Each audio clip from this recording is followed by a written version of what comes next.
Some NBA stories aren't about rivals. And these two just talking, going back and forth. Hold on! Nose to nose! Eye-to-eye! Iguodala to Curry, back to Iguodala, up for the layup. Oh, blocked by James. LeBron James with the rejection. Give them the Warriors a 1-point lead. Wentworth knock it down.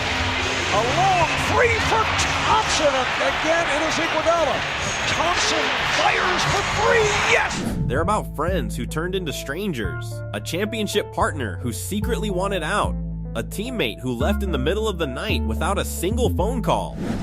And the players exchanging some hugs and conversation post-game. After they lost, after all the drama in the locker room, first call was to Bob Myers, and he was like, yo, you gotta get KD. Get KD, let's do it. And I'm sure Bob Myers was like, hey, great idea, Draymond. And then he said, the next thing I did, I hung out with Bob, and I contacted KD, and we didn't get much further than that. But, you know, right after the game, he's like, listen. A best friendship broken by one comment on live television.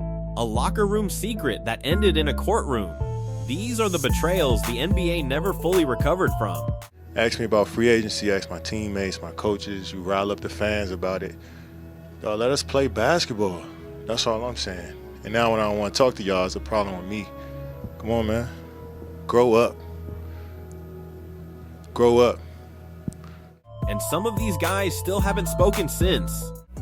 I'll talk to Kay, but y'all aren't going to tell me what I need to say. And, you know, they went on for an hour and 45 minutes talking, saying a bunch of bullshit. And ultimately, they realized, all right, we're not getting through to him. We're going to try again in the morning. You know, they suspended Draymond, but it was just like they had to so it won't look bad to everybody else.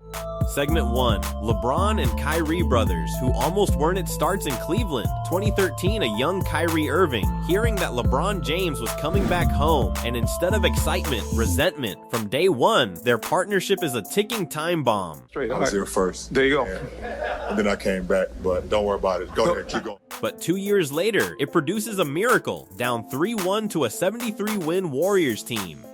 Cleveland claws back, and with the championship on the line, it's Kyrie, not LeBron, who buries the go-ahead three that brings Cleveland its first title ever. You'd think that moment cements their bond forever. One-on-one, Irving puts it up. It's good! Kyrie Irving from downtown! And the Cavaliers by 3. I think LeBron James is the baddest Mom. I heard that Kyrie wanted to be traded. I had a ton of emotions. Instead, by 2017, Kyrie requests a trade out of nowhere. LeBron never sees it coming. The Cavs crumble without him until LeBron gets his shot at revenge. Facing Kyrie's Celtics in the Eastern Conference Finals and dropping a triple-double for the ages to eliminate his former partner. And that led to the double and the easy cut. James for 3. That's good. The Tipton taken by James. Here comes James in the open floor. James grab from behind. Count it. Goaltend and 1. I had to call Bron, you know, and tell him, like, you know, I apologize for being that young player that wanted to everything at his. Kyrie later admits he had to call LeBron and apologize for wanting it all too fast, too young. But loyalty and betrayal in this league rarely stay in one place, just ask Kevin Durant. We're not jealous of each other. In professional sports, you have guys that join forces to, you know, you call them alpha males. That's what they call them. Segment 2, Kevin Durant and Russell Westbrook, the phone call that never came. Oklahoma City had a dynasty in the making. Durant, Westbrook, and Harden, 3 future MVPs on one roster. That's when it all changed. The 2012-13 season witnessed the departure of James Harden to the Rockets. And not only that, but fans were also about to get hit with something else. Block the shot, he used to go to the front of the rim, pick up that garbage. And then Westbrook hobbling away. Beverly went for the steal just as the timeout was called, and he actually... Injuries chip away at that core year after year, but nothing compares to what happens after a historic collapse against the 73-win Warriors, blowing a 3-1 series lead in the Western Conference Finals. Weeks later, Durant does the unthinkable. He joins the very team that just eliminated him. Worse, he sits down for dinner with Westbrook and tells him to his face he's staying in Oklahoma City, then flies to the Hamptons and announces he's leaving for Golden State without ever calling Westbrook again. The silence between them becomes one of the most awkward standoffs in league history until they finally face off on the court that November, jawing at each other. Thompson wide open for three. Three-point line. Here's Thompson, has been on fire, and he hits it. And the ball slows down. Mark. All right, here's Thompson again. A 1-point lead. Wentman knocked it down. A long three for Thompson, and again it is Iguodala. Thompson fires for three, yes! Security stepping in to separate them, and Durant's betrayals don't stop with Westbrook. His next super team comes with its own explosion. For the team that beat you, when you're on the cusp of getting to the finals yourself or ultimately winning the championship for the franchise that you've been with since you've come into the NBA, I think it's incredibly weak. With Russell Westbrook, Nick Collison, I think Royal Ivy, but I'm not sure, and literally looked Russell Westbrook in the face and told him, I'm not leaving. They lob it into Durant. Too strong. That's 10 turnovers for Golden State. He's saying no and West. No.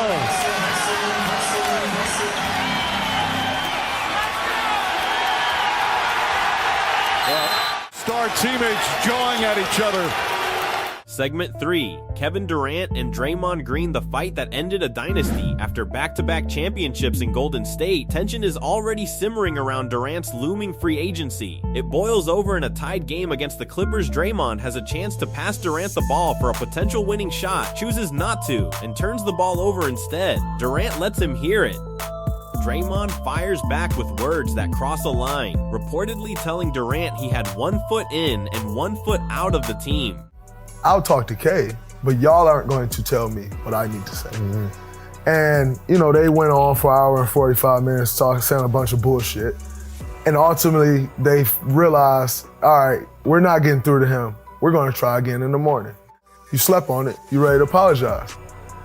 And I told them right then and there, I said, y'all about to f this up. I said, the only person that can make this right, and there's nothing that y'all can do, and y'all are going to fuck this up. And in my opinion, they fucked it up. I think so too. The Warriors suspend Draymond for conduct detrimental to the team, but the damage is already done. Durant later admits he started isolating himself from that moment on a friendship he thought he could always lean on. Gone. Within months, Durant is on his way to Brooklyn. Not every betrayal happens between teammates, though sometimes it's a friendship built off the court that shatters hardest. Segment 4, Michael Jordan and Charles Barkley, one comment. 1 decade of silence, Michael Jordan and Charles Barkley were inseparable golf trips, gambling nights, a friendship that outlasted their rivalry as players. I don't know if he's ever going to be successful because of the people around him. Too many of his friends, because your friends don't ever tell you no. The hardest thing about being famous is because you're paying all the bills, they're on your private jet. Then Barkley goes on national television and questions whether Jordan will succeed as a front office executive, criticizing the people Jordan surrounds himself with. Jordan doesn't see it as honest criticism, he sees it as a public betrayal from his closest friend. The phone call that follows is brief and cold. Neither man has spoken to the other since over a decade of silence between two men who once considered each other family. But if you think a broken friendship is rough, wait until you hear what happened between two Lakers legends. Segment 5, Kobe and Shaq the secret that nearly ended a dynasty. Kobe Bryant and Shaquille O'Neal won 3 championships together. But behind the scenes, their relationship was already fractured.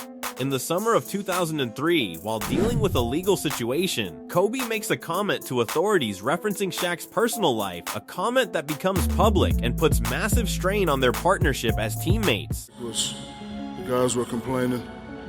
Said, Shaq, Kobe's not passing the ball. I said, I'll talk to him. I said, Kobe. And Kobe said, I know, but there's an ME in that motherfucker. The fallout lingers for years, with both men publicly airing grievances.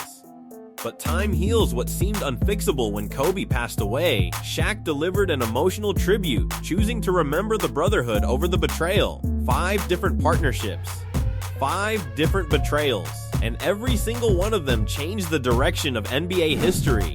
These aren't just stories, they're reminders that even the greatest partnerships in sports history are still built on real relationships, real egos, and real trust that can break in an instant. And honestly, we've barely scratched the surface of the betrayals this league has seen. If this kind of behind-the-scenes NBA drama is your thing, smash that subscribe button so you never miss the next deep dive. And if you want to see more NBA breakups, every detail, every quote, click the video right there and watch it now.